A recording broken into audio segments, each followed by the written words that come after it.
Oh, hello everybody. I'm Catman from Catman's Rocks on Voodoo Radio Online, and I'm joined by the one and only Andro Coulton from the legendary Witchfynde. Evening, Andro. Good evening, Phil. How are we keeping then? Not too bad. Um, not. I've been. Unfortunately, we missed a gig in April. We were due to play "Keep It True," but All on right. the Sunday before, Shaz and I, and Dave, the singer, we all got COVID, so we had Oh to no. cancel. Yeah, Oh, for the second oh time. dear. Oh, just what you need, isn't it? Oh, Yeah, so tell us a bit about yourself and maybe a bit of the history of Witchfynde. yeah. Where do you want me to start? At the very beginning. Yeah, I mean, I remember the night that I saw you in, would have been February 1980 at what was the top rank, which is now the O2 in Sheffield, supporting none other than Yeah, Def Leppard.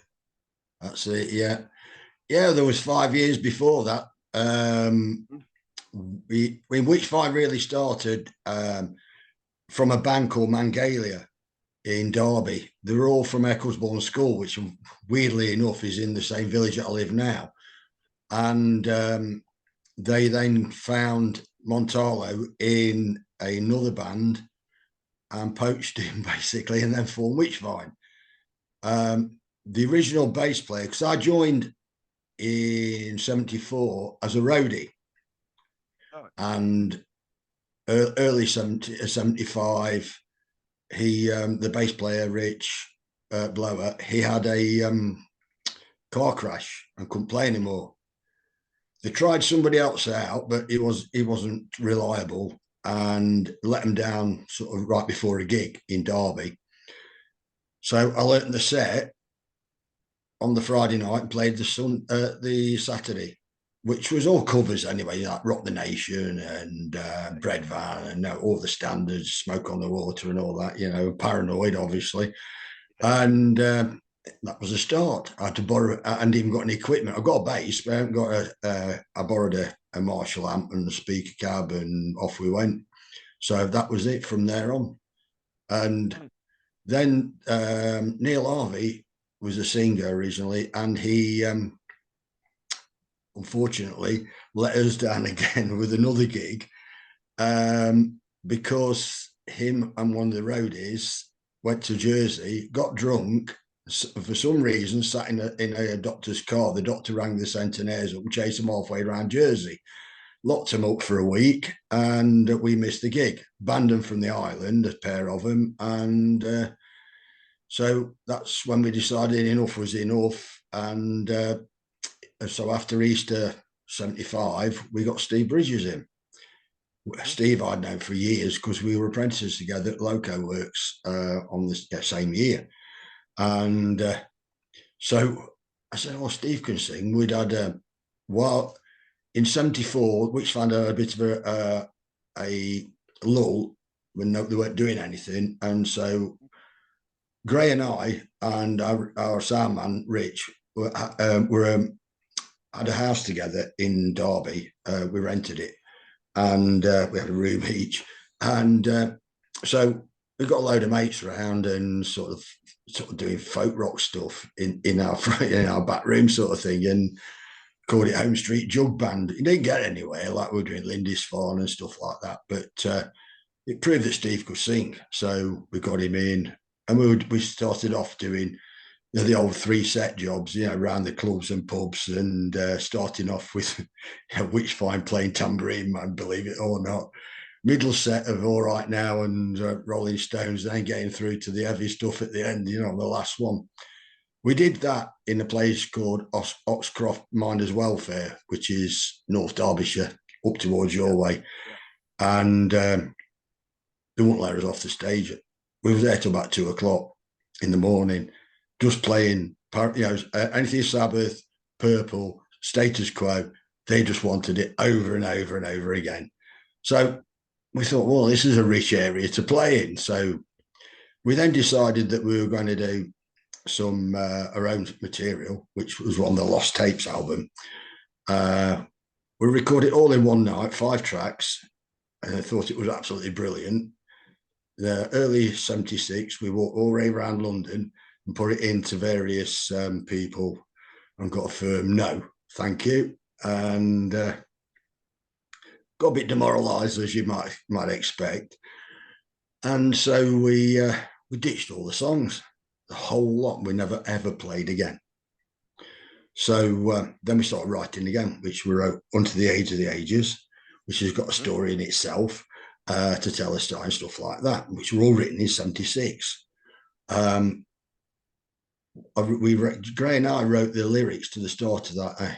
I've got a strangest feeling I've been here before and all that. And on the same night, Steve and his first wife had been up to the Bluebell Inn at Bolsover to see a band. And I was supposed to go with them. And I said, no, I don't want to go when they come round to pick me up. Good job, because they ended up with the car upside down on the way back. And Steve broke his ankle and his wife had to have skin grafts on her arm. So, completely wrecked. If I'd been in the back, of course, those days, no seatbelts, I'd probably been dead. Yeah. So, then we wrote, that was the night when we wrote the lyrics for Unto the Age of the Ages. So, and then we sort of did a blend of our own stuff. And then as the years went on, we had other songs, some of which have been lost in the mists of time. They've never been recorded. We played all over the country since 75 right through to 79. Not just locally. I mean, we played places like Ellesmere Port. We played in South Wales. We played in Canterbury. We played all over the place, apart from we didn't play in London. We just couldn't get gigs in London. And we played the North East. We always went down well in the North East. And we then, 78, Gray decided that he was going to be a session musician in London. His sister and her husband lived in Stepney. So he left us for a while and decided that he was going to be this session musician. We got another drummer in, Rob, which we recorded 4 tracks with him at a studio in Coventry. And apparently Tony Iommi was going to, because Montello was in contact with him, and he was going to produce it for us, the demo tapes. But unfortunately, he was otherwise engaged and didn't do it. So anyway, they came out. Nothing much came of them. It ended up as a cassette for our fan club members mainly, 4-track cassette that we sold just to the fan club, the Coven. And but Rob was a little bit unreliable. We'll put it that way. We'll put it nicely. So we got Gray back. We basically drove down in the van, got him in his drums, and brought him back because he'd spent 6 months on the rock and roll. Basically, he hadn't got anywhere with any of it. It's a harder job than he thought it was. But so many have tried, and few have actually made it. So we got him back in, and now a full gig I've got now recording, which we're going to bring out shortly. Watch Facebook because and Instagram, etc. Because there's going to be a pre-sale on it, and it is the entire 2 sets from Brimington Tavern in October 1978. Wow. I've cleaned it up because it's basically a bootleg, recorded on the pub table. But I've edited it, taken the tunings out, and it flows beautifully. It's really good.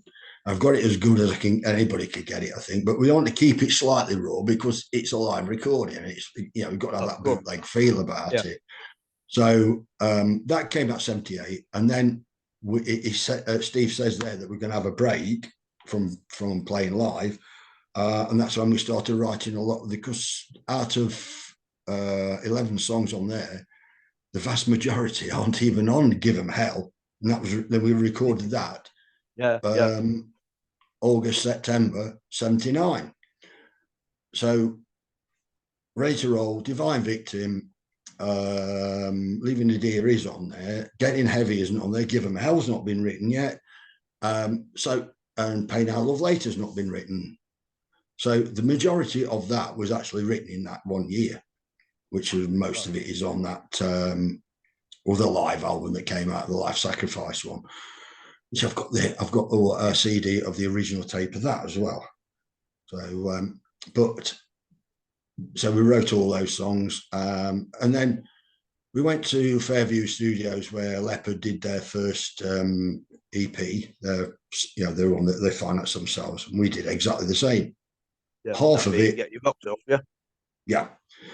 The half of it was we financed ourselves. We did about five or six tracks over a long weekend as a demo, and then Rondelay, Montolo and Gray took it to Rondelay Records, the fledgling label who hadn't really started, and were still called Ran Records, which was just a shop in Mansfield at the time. They wanted to sign us, and I had a word with Steve the other week. I say we had a good chat the other Sunday, and he didn't really want to sign. I didn't want to sign with him because we just signed everything over to them, not just recording, it was publishing, management, the lot, for 9% of 90% of the gross. As it panned out, we were right. So anyway, we were basically told we are signing with them, so we did. And all they did was paid for another long weekend to finish the album off at the same studio. So that's why it sounds the same. But yeah, we actually paid for half of it off Give 'Em Hell ourselves. They didn't finance it. And then it took from September to then get the album sort of pressed, and then the single came out in December with Give 'Em Hell and back with Getting Heavy. And then the album didn't come out until February, but we signed a 1-year contract. We got to do 2 albums in that contract. So the time was getting a bit squashed. So we didn't know anything about the Def Leppard tour. We'd done other gigs. We'd been up to all over the bloody country again, up north. Yeah. And then we played a gig we used to rehearse in a place called Turnditch, which is about 5 minutes up the road from where I live now, at the Village Hall. And the guy who was sort of looked after it was like, we got the kit off. He said, I want, as a favour, can you do me a gig at a local school? So remember, this is 79. Miss Derby County's there and various other things. These kids didn't want metal. They wanted punk. They chucked polo mid-setters all night. And Miss Derby County as well. They were right rough lot. I wouldn't even give the school name. And then the 2 guys from Rondelay came into the dressing room was their cloakroom actually at the school, and said to us, "Can you quit your jobs? Because on Friday you're going up to Edinburgh and then on to, because you're supporting Def Leppard on tour." So the next day is Tuesday. So Wednesday I've got to go to work, put my notice in and tell them that's it. But they were really good about it. They said, "Look, this is your big chance. Good luck." And so off we went. I went in and did that. Then we went straight up to Carswell Sound Centre, and because I'd only got one bass that was any good. I got an old Wem Sapphire that had flipped, and it wasn't brilliant. And so I got the Shergold Marathon, the white one, and I picked up a Fender Jazz. It was brown with a maple neck, and they got those big block markers on it, and really nice. And Gray bought a complete new drum kit and they got it we had to go down to Slingland on the Thursday to pick it up before we went onto the back of the Arctic with Def Leppard's gear, and pardon me, with all the rest of ours. And then we drove on the Friday at 5 o'clock from Nottingham up to A1 to Edinburgh. Stopped overnight there. By the time we got there, everywhere was about shut, and the only place open was a chippy, and all they got was haggis and chips. But when you're starving, you'll eat home. So that's the only one and only time I've ever had haggis. And then we spent the next day going up to Aberdeen to play Aberdeen University, and then the tour started. Because when That was the 19th of January.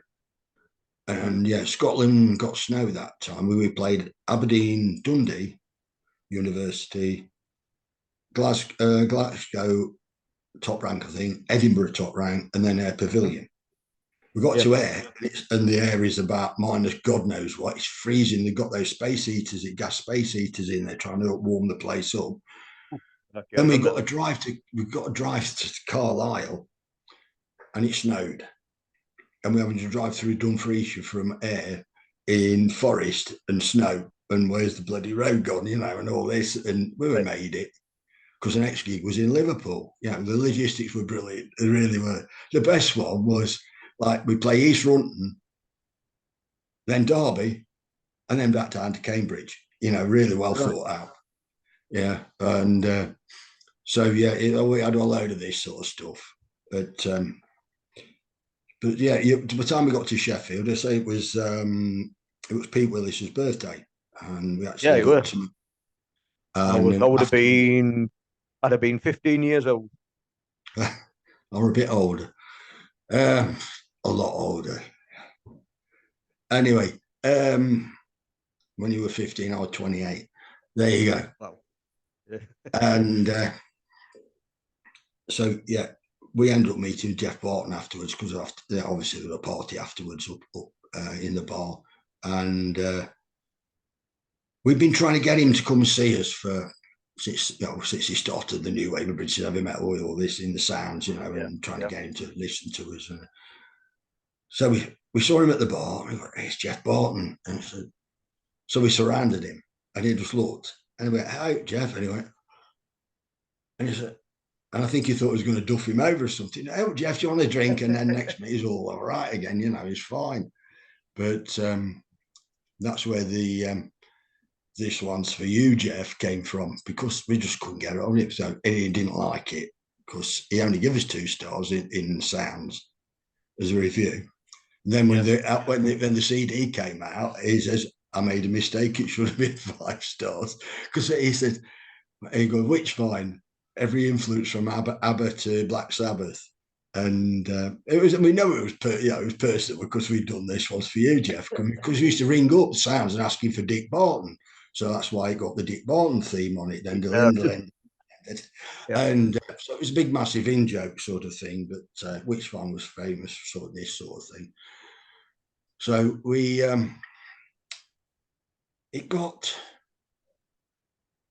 a bit weird during the tour because not only Steve and I were we were beginning to feel a bit pushed out because all the songs were beginning to come from Montallo and Gray. Gray writes the lyrics, I write the music. And you're thinking, well, now they're telling me what I've got to play. And it was getting a bit, But there was other factors involved in it as well. It transpires that at the 3rd gig, we were playing Glasgow, EMI had already wanted to sign us. But Rondelay wanted that much money to buy us out the 1-year contract that they walked away. And by the end of the tour, every major UK label had done the same. That's when you know that the band's finished, because you're only ever going to be on a tiny label. You're never going to get anywhere. And so that sort of spilled over a bit. And then as soon as we come off the tour, we all got ill. So we had a couple of weeks off with colds and stuff. And then we started to write the new album. And we did another version of Wake Up Screaming, a second version, In the Stars, and Won't Be Seen Dead in Heaven, with me on bass. And then then I had a car crash in May. On the way back from a rehearsal, I was driving down to meet my girlfriend then, Shaz, who's now my wife, pick her up from work, and I hit a patch of mud on her left-hand bend and ended up rolling it 3.5 times into a field. I counted how many times it went over, but at least I'm still intact, unlike, unfortunately, from Def Leppard, the drummer. Which is, yeah, a very similar, sort of thing happened, but I was in a bit of stronger car, I think, for a start. Didn't crumple, and so we ended up missing a gig. And I believe that's when they got Pete Sergi first in, because I think they fulfilled that gig without me. But I couldn't even walk. I torn the muscle in my leg and the thigh muscle in my leg. Got a broken elbow. Yeah. But I only missed one gig because the next one was Brimington Tavern, and I wasn't going to let those lads down. It's not for anything. So I played on a stool, and I literally at the end of the gig went outside and threw up. The pain was horrendous, but I didn't let them down. And I knew the writing was on the wall then. And anyway, as I say, we recorded those 3 tracks for the album. We did a load more gigs, played. Next to last one was the Norbreck at Blackpool. And then the last gig was Wolverhampton. Yeah. And we'd already written Stage Fright. We'd already written 1 or 2 off that album, quite a few off the album. But first I knew about it, I went in the dressing room and the others didn't follow. But one of the record label guys came in and said, "It's not working out, is it?" I said, "No, it isn't. But I'm not going to leave because you've got me under contract. If you say I'm out of the contract, then I'll go." I said, "Because I can't. It's become positions become untenable. It's not like we had for 5 years when it was the 4 Musketeers sort of thing. It's all changed, and so that was the end of that. Basically, got my gear and drove home. We weren't too far, and they got Pete in. Steve lasted. They did the rest of the album, and then when the album came out, I got some solicitors because I wanted to make sure I had it in writing that I didn't owe Rondelay anything on if I was still under contract. Then I owe him an album, sort of thing. So I got a solicitor involved, and he said, and I said, like, I want a copy of the album and the single, In the Stars and Stage Fright, please, being able to play on them. And when I got them, the single's got Pete Sergi's face on it, and he don't played a note on it either side. And the album, they didn't even acknowledge that I played on it at all, apart from a derogatory line in a song. And a little bit at the bottom, it says, "Andy, get up." And I know that was dig at me. So I said, "Well, the point is that you've not acknowledged that I play on any of these songs." So solicitor said, "Well, you've got a case against him." So I've got a barrister involved in it now. He's gone this far. And he came back and said, "Yeah, you've got a fantastic case, but neither Rondelay or Witchfynde have any music. You can't get blood out of a stone. Put it down to experience," which I had to do. So up to this day, when I see Stage Fright, I do tell people that I actually play on 3 songs of it. And to be honest, that was another thing in nailing the coffin was "Wouldn't be seen dead in heaven." And I told Montala that I wouldn't be seen dead having any royalties off that particular track because it's crap. And I was playing at Bristol Granary, and we come to this track, and I thought, I didn't sign up for this shit, at all. It's just crap. Going back to the tour, after one gig, Montalo said to me, he said, "We've got to be the next week. We've got to be the next Rainbow." I'm going, "What?" And this is, if you look at the music, it keeps changing. Every album, it changes. And instead of realizing that we had our own sound and our own, as you said, the influences were all different. Most of our songs sound different, but we had our own sound. Not trying to chase fads. But unfortunately, I think that was a big mistake. But so, yeah, it was a bit bitter in the end. I never played a Witchfynde song for 20 years. And I formed my own band, Malleus. That sort of fell by the wayside. We recorded 4 tracks, but didn't get anywhere. mainly because I couldn't keep musicians very long. So I just give it up in '84. Got my own business, and then I was working in a food factory in Burton-on-Trent in 2006, I think it was. And this guy came up and said, we got talking, and he said, I've got a little studio in West Bridgeford. So no, I used to be in a band called Witchfynde. Anyway, next day he comes back with this pile of stuff he's printed out. And, you've influenced Metallica and Bauhaus and all these other bands. I went, I didn't realise all this, it was we'd done all that. Yeah. And so that got me sort of doing other things. I did some recording at home, and it came out as Dragonhead album. And then my wife and I formed various bands called it ZXY. We did a tour 2014, but it was sort of gnawing at you then. Then we unfortunately 2016 I did the last gig before finding out early February 2017 that I got cancer, myeloma. So now I'm actually 4 inches shorter than I used to be, and I've got 5 compression fractures in my back from jumping off a little wall because it gives you osteoporosis. But I'm still here, I'm still playing, so it don't matter, does it? Yeah. And as of August, I'm 6 years in remission. So stuff it. One finger at it, middle finger to cancer. You've got to live this life, haven't you, buddy? Yeah, that's why I'm, last man standing now. I mean, all the others are either retired or can't do it, and so it's down to me to do it. It's like with the band now. We've got Dave Murray from Sheffield.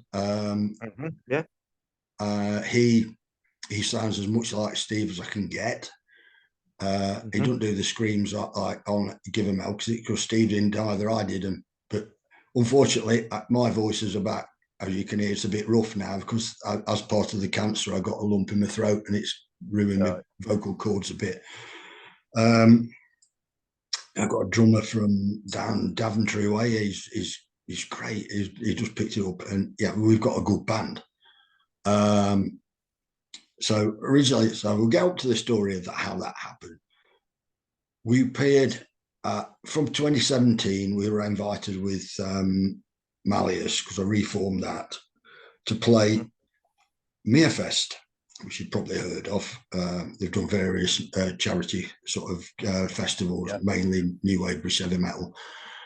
And Brian Mears said to me, he says, why aren't you playing Witchfynde? He says, it's your heritage. I said, well, but yeah, the seeds are done. And then we played at Hastings 2017. We played Mearfest in Slough in 2019 when we've got the Malleus album out. What was it? 19. It took us a year to do it because all the members are all over the place. I mean, 2 of them live in Kent and we live up in Derbyshire. And so that took a while. Anyway, we met up with all people I've not seen for years. We were at Thunderstick and all these bands and people. And in fact, a band called Rampant, and Jimmy T-Rex, the singer, he actually booked us here for a club in Soho when I think it was 79. And I've not seen him since then. So we all got on again, and he's saying, oh yeah, you ought to be doing it, you ought to be doing it. Anyway, I ended up with 3 members of Rampant, and we formed Andro, Coulton to Give 'Em Hell. I got in touch with Montalo and Gray, and they said they got no problem and we're doing it. And Montalo actually said, well, you've got as much right to the name as I have of Witchfynde. So we changed the name to Witchfynde. The first gig was British Steel Festival in France. And we played there. We weren't particularly good because we got COVID before COVID was here, but we got it direct from Wuhan, fortunately. But we played it. I drove 1,000 miles feeling like death, but that's another story.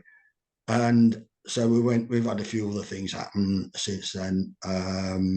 So we sort of intermittently had to have breaks for one reason or another. COVID didn't help. We managed to get a 40th anniversary single out. But then things have changed now, and obviously Montolo's retired, and all the other guys are retired. So I've taken the torch over. I've trademarked the name on their behalf, so we can't get anybody else using it. It's not to steal the band from anybody; it's to protect them as much as me. I mean, if they wanted to do another album, go ahead and do it. I will just go, stand back and go, there, lads. You've got to say, as you said to me in 2019, it's as much your band as it is mine. It's just to protect it against any third parties. And so that's where we are basically now. As I said at the start, we were supposed to keep it true. We've got Blast from the Past in December.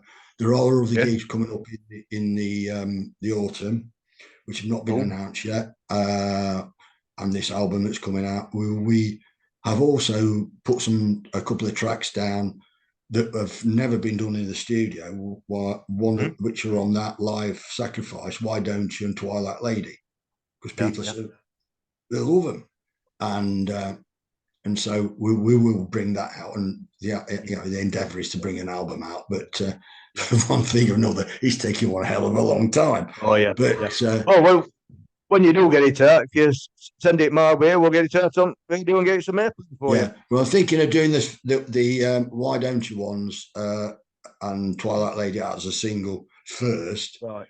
Yeah. Because we've got that 90% done. Just needs a good mixing and mastering, a few other bits that are a bit wrong, and so that will be done. But the live album should be out. I should be announcing it this week or next week when there's a proper date for it coming out. Cool. I look forward to hearing it. Yeah, they got all the tracks are it's done properly. It's not just like run through or anything. It's a double CD, obviously with two sets in it, and I play quite a lot actually, because it brings back the old times, and it's like I just bought the old Cosmo Stingray bass amp because that's what I used to play back in the day, and I managed to farm one, and so I've got that now. But things are looking up, and so is there anything else you want to know on that? Well, absolutely fantastic. Well, it's been absolutely fascinating talking to you. It's stirred up a lot of memories, I can tell you, from my teenage years, and wish you all the very best for the future. Looking forward to hearing all your new stuff, your new album, and keep us up to speed with the tours and gigs, and we'll get them out there on Catman's Rocks for you. Well, I can meet up with you, because I know that one of the gigs that will be coming up will be in Sheffield. Right, I will make an absolute point of being there. Right. Let me know the dates. I'll be there. All right, thanks. Okay. Thank you very much, Andro. You take good care. Thanks, Phil. Cheers. And say to you. Thank you very much. Take care. Right. And you. Bye.